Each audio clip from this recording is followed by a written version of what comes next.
एक सुपरस्टार अपने ही tag team partner के ऊपर अटैक कर देता है और फिर उसी का दुश्मन बन जाता है।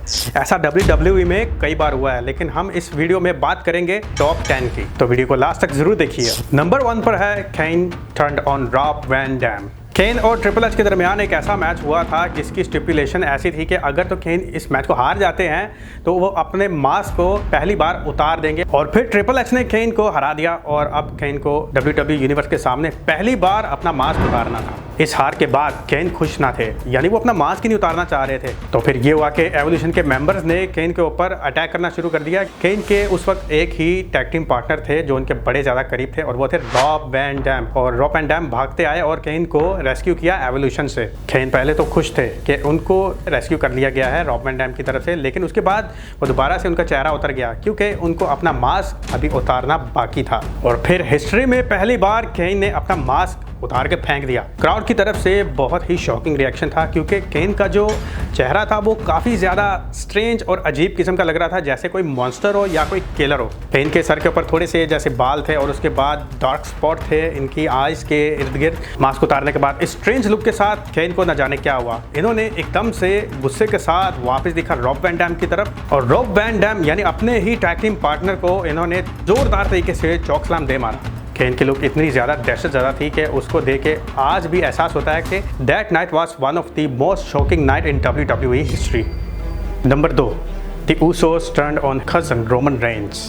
WWE की टॉप स्टोरी लाइन्स में one of the best the blood line की स्टोरी लाइन है। द ब्लड लाइन को बनाने के लिए रोमन रेंज ने अपने कजन्स को इकट्ठा किया और इस ब्लड लाइन को मजीद मजबूत किया, but with the passage of time the Usos की कुछ डिफीट्स की वजह से Roman Reigns the tribal chief ने इनके ऊपर सख्ती करना शुरू कर दी, और ये बात जिमी ऊसो को ज़्यादा भाती नहीं थी। और फिर हुआ यूं कि नाइट ऑफ द चैंपियंस में समी ज़ेन और केविन ओवेंस का मैच था सोलो सिकावा और रोमन रेंज के खिलाफ for the tag team titles, और इस मैच में ऊसोस को रोमन रेंज की मदद करनी थी, लेकिन उन्होंने उल्टा अपने ही भाई सोलो सिकावा को सुपर किक दे मारी, और रोमन रेंज काफ़ी ज़्यादा गुस्से में आ गए और उन्होंने आके ऊसोस की ऊपर चढ़ाई कर दी। जिमी ऊसो तो पहले ही रोमन रेंज के गुस्से को बर्दाश्त नहीं कर पा रहे थे, और उन्होंने फिर रोमन रेंज को सुपर किक दे मारी और एरिना में मौजूद सारे क्राउड को शॉक कर दिया।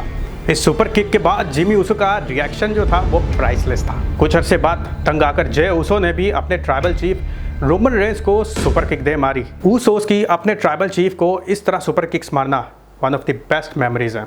Number 3, Seth Rollins turns on Roman Reigns and Dean Ambrose. Seth Rollins का Roman Reigns and Dean Ambrose के खिलाफ जाना किसी शौक से कम नहीं था, क्योंकि ये एक ऐसा ग्रुप था जो WWE फैंस बिलीव करते थे कि अगर इनके ऊपर कोई भी मुसीबत आती थी तो ये एक जान होकर उसका सामना करते थे। लेकिन ट्रिपल एच की उस टाइम अथॉरिटी थी और वो किसी भी सुपरस्टार को खरीदने के लिए काफ़ी ज़्यादा मशहूर थे। रेंडी ऑर्टन को तो इन्होंने पहले ही खरीद रखा था और इस बार बारी आ सकती थी सेथ रॉलिंस की, और वही हुआ। द शील्ड मेंबर्स एक बार रिंग में थे तो द अथॉरिटी के मेंबर्स आ गए और triple H hits the Shield with his plan B. अचानक से सेथ रॉलिंस ने अपने ही शील्ड मेंबर रोमन रेंज की कमर पे एक ऐसा जोरदार चेयर शॉट्स मारा कि द बिग डॉग सीधा रिंग में गिर गए, और पास खड़े डीन एम्ब्रोस का चेहरा देखने वाला था। सेथ रॉलिंस ने फिर डीन एम्ब्रोस के ऊपर भी चेयर शॉट्स के वार कर दिए और दोनों सुपरस्टार के ऊपर चेयर शॉट्स की बारिश कर दी, and that was the time for the end of the shield. Number 4, Dean Ambrose turned on his partner Seth Rollins. एक वक्त ऐसा भी आया कि रोमन रेंज के WWE कैरियर के दौरान इनका ल्यूकीमिया तेज़ हो गया और इनको अपनी WWE यूनिवर्सल टाइटल रिलिंक्विश करके WWE से इनको दूर होना पड़ा। लेकिन जिस मंडे नाइट रॉ शो में इन्होंने ये ऐलान किया तब तक द शील्ड की रियूनियन हो चुकी थी। डीन एम्ब्रोस और सेथ रॉलिंस ने रोमन रेंज को इमोशनल गुड बाय किया। इस पहले इमोशनल सेगमेंट के बाद एक सेगमेंट था मेन इवेंट का, और उस मैच में टैग टीम मैच था Seth Rollins and Dean Ambrose versus Drew McIntyre and Dolph Ziggler for the tag team titles. इस टैग टीम मैच के दौरान ब्राउन स्ट्रोमन आए और ड्रू मैकिंटायर के ऊपर कोई पुरानी दुश्मनी निकाली, और ये दुश्मनी निकालते निकालते ये इनको क्राउड से बाहर ले गए। पीछे बचे सिर्फ डॉल्फ जिगलर। इस बात का फिर फ़ायदा उठाया सेथ रॉलिंस ने और हरा दिया डॉल्फ जिगलर को और बन गए न्यू टैग टीम चैंपियंस। इस new tag team title celebration के दौरान डीन एम्ब्रोस को न जाने क्या हुआ कि इन्होंने ज़ोरदार टांग दे मारी सेथ रॉलिंस को और उसके बाद डर्टी डीड कनेक्ट कर दिया। Crowd was chanting why Ambrose why, लेकिन ये हेट काफ़ी अरसे से बिल्ड हो रहा था और डीन एम्ब्रोस ने परफेक्ट टाइम चुना सेथ रॉलिंस को बैट्रेल करने के लिए जब रोमन रेंज ने द शील्ड को छोड़ के जाना था। Number 5, evolution turns on Randy Orton. Evolution के मेंबर रैंडी ऑर्टन ने समर स्लैम 2004 में क्रिस बेनोआ के खिलाफ वर्ल्ड हैवीवेट टाइटल मैच लड़ा और इस मैच में इन्होंने क्रिस बेनोआ को हराकर youngest ever WWE world heavyweight champion बन गए। एक जूनियर हो वर्ल्ड चैंपियनशिप टाइटल बेल्ट के साथ और सीनियर हो विदाउट बेल्ट। ये बात ट्रिपल एच को हजम ना हुआ फिर ये कि नेक्स्ट मंडे नाइट रॉ में क्रिस बेनोआ ने चैलेंज कर दिया रैंडी ऑर्टन को रीमैच के लिए और इस रीमैच में भी रैंडी ऑर्टन ने क्रिस बेनोआ को हरा दिया। इस मैच में जैसे ही रैंडी ऑर्टन सेलिब्रेट कर रहे थे तो एवोल्यूशन के बाकी मेंबर आए और वो रैंडी ऑर्टन के साथ सेलिब्रेट करने लगे। उस सेलिब्रेशन के दौरान बटिस्टा ने रैंडी ऑर्टन को कुछ इस तरह उठाया हुआ था कि रैंडी ऑर्टन बटिस्टा के शोल्डर के ऊपर थे। सेलिब्रेशन के दौरान रैंडी ऑर्टन ट्रिपल एच की तरफ देख रहे थे और ट्रिपल एच थम्स अप किए हुए थे। अचानक से उन्होंने इस थम्स अप को थम्स डाउन कर दिया, जिसके बाद रैंडी ऑर्टन का रंग ही उड़ गया। बटिस्टा के कंधों के ऊपर बैठे हुए रैंडी ऑर्टन को फिर पीछे गिरा दिया गया और उसके बाद रैंडी ऑर्टन के लिए बीट डाउन टाइम था। ट्रिपल एच ने अपना सारा गुस्सा निकाल दिया रैंडी ऑर्टन के ऊपर और इतना गुस्सा निकाला कि रैंडी ऑर्टन के लिए ब्लीडिंग शुरू हो गई। And this was also one of the memorable Monday Night Raw. Triple H turns on his best friend Shawn Michaels. DX के बारे में कौन नहीं जानता। ट्रिपल एच और शॉन माइकल्स ने इस फैक्शन को 1997 में क्रिएट किया और ऐसा क्रिएट किया कि ये हील हो या बेबी फेस हो, इनको क्राउड की तरफ से काफ़ी ज़्यादा पसंद किया जाता था और इनकी टी शर्ट्स भी काफ़ी ज़्यादा बिकती थी। यहाँ तक कि माइक टायसन भी इनको बहुत पसंद करते थे और इन्होंने काफ़ी ज़्यादा WWE के शोज़ में इनके साथ सेगमेंट किए। शॉन माइकल्स फिर किसी वजह से WWE से 4 साल के लिए दूर हो चुके थे। शॉन माइकल्स ने फिर 2002 में वापसी की, लेकिन उस वक्त ट्रिपल एच एक बहुत बड़ा सितारा बन चुके थे और वो अपने पीक लेवल पर थे। और जैसे ही उन्होंने 2002 में वापसी की तो इनकी दोबारा से ट्रिपल एच के साथ रीयूनियन हुई और इस रीयूनियन सेगमेंट के दौरान ट्रिपल एच ने किक दे मारी शॉन माइकल्स को और उसके बाद जोरदार पेडिग्री लगा दिया। शायद ट्रिपल एच अब नहीं चाह रहे थे कि वो अब शॉन माइकल्स के साथ रहें, क्योंकि अब वो अपने आप को शॉन माइकल्स से बड़ा समझने लगे थे। Number 7, Dominik Mysterio turns on his father Rey Mysterio.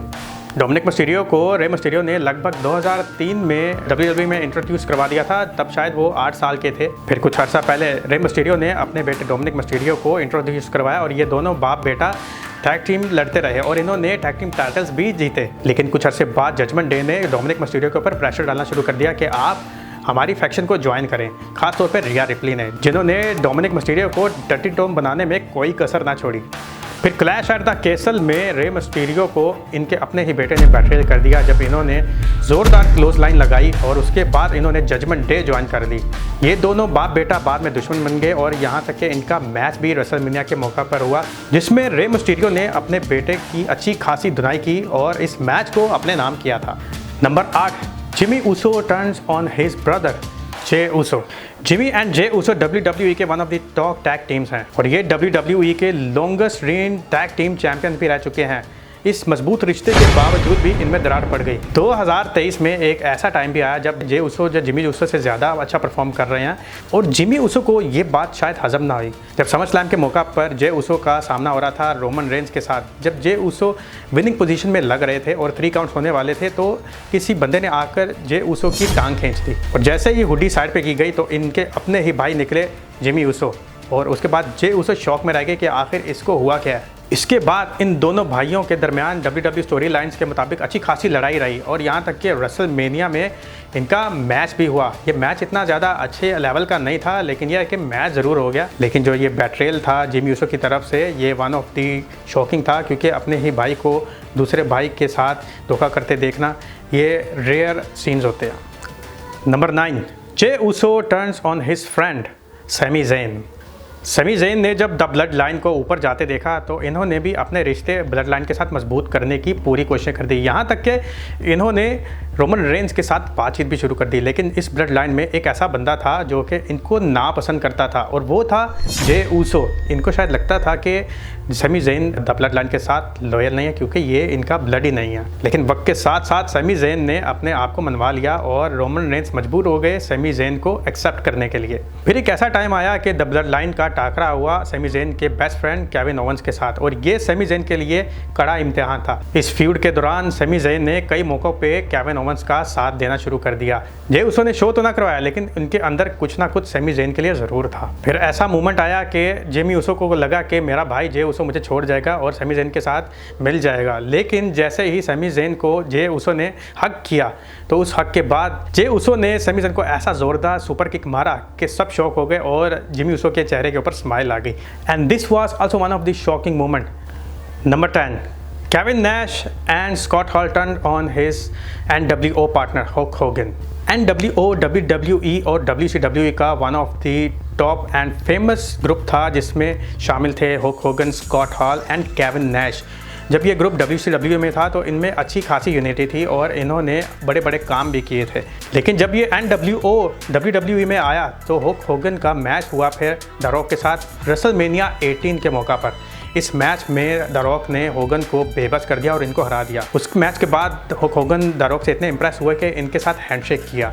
इस हैंडशेक को केविन नैश और स्कॉट हॉल ने बर्दाश्त ना किया और इन्होंने कहा यार ये हमारा पार्टनर हमारे दुश्मन के साथ हाथ मिला रहा है, और इन्होंने अटैक कर दिया हल्क होगन के ऊपर। द रॉक ने फिर हल्क होगन को रेस्क्यू कर दिया था और दोनों ने मिलकर स्कॉट हॉल और केविन नैश की बैंड बजाई थी। खैर ये थे टॉप 10 शॉकिंग मोमेंट्स जब एक टैग टीम पार्टनर अपने ही पार्टनर के ऊपर अटैक करता है। आपको ये वीडियो कैसा लगा? अपनी राय कमेंट बॉक्स में ज़रूर शेयर कीजिए। मिलते हैं अगले वीडियो में। सी यू नेक्स्ट टाइम।